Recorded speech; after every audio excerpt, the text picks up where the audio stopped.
நகை வாங்க போலாமா? ஆமாங்க. ஆக்சுவலி நகை சீட்டு முடிஞ்சு ரொம்ப நாள் ஆயிடுச்சு. இப்பயாவது வாங்க போவோம் அப்படின்னு அந்த புக்க தேடி கண்டுபிடிச்சு கிளம்ப ஆரம்பிச்சுட்டோம். இதுல தாரா தான் ரொம்ப எக்ஸைட்டடா இருந்தா. அம்மா அது வாங்குவோம், இது வாங்குவோம்னு ரொம்ப ஹாப்பியா அவங்க கிளம்ப ஆரம்பிச்சுட்டாங்க. ஆக்சுவலி வீட்டு பக்கத்துல இருக்க ஜிஆர்டில தான் நகை சீட்டு போட்டிருந்தோம். ஸோ ஸ்ட்ரெயிட்டா வண்டிய ஜிஆர்டிக்கு விட்டாச்சு. அப்புறம் அத காமிச்சு எவ்வளோக்கு வாங்க முடியும் அப்படின்ற டீட்டெயில்ஸ்லாம் கேட்டுட்டோம். ஆல்ரெடி நாங்க பிளான் பண்ணியிருந்தது தான்.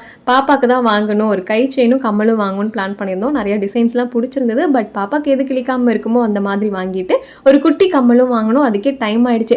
சரி எடுத்து வைங்க, நாளைக்கு வந்து வாங்கிக்கிறோம் அப்படின்னு வீட்டுக்கு கிளம்பிட்டோம். அப்புறம் அடுத்த நாள் வந்து பாப்பாக்கு வாங்கினதுக்கெல்லாம் பே பண்ணிட்டோம். அப்புறம் நகை சீட்டுக்கு ஏற்ற மாதிரி கிஃப்ட் தருவாங்க. ஸோ அந்த கிஃப்ட்டையும் வாங்கிட்டோம். ஸோ இதில் நான் என்ன சொல்ல வரேன் அப்படின்னு பார்த்தீங்கன்னா, ஒரு சின்ன அமௌண்ட்டாக இருந்தாலும் பரவாயில்ல, ஒரு நம்பகமான கடையில் நீங்கள் நகை சீட்டு போடாமல் இருக்கிறவங்க தயவு செஞ்சு போடுங்க. ஏன் சொல்கிறேன் அப்படின்னா, அந்த நகை சீட்டு முடிஞ்சு மெச்சூர் ஆகி நம்ம நகை வாங்க வரும்போது வர சந்தோஷமே வேற லெவலில் இருக்கும். நீங்களும் கண்டிப்பாக ட்ரை பண்ணுங்க.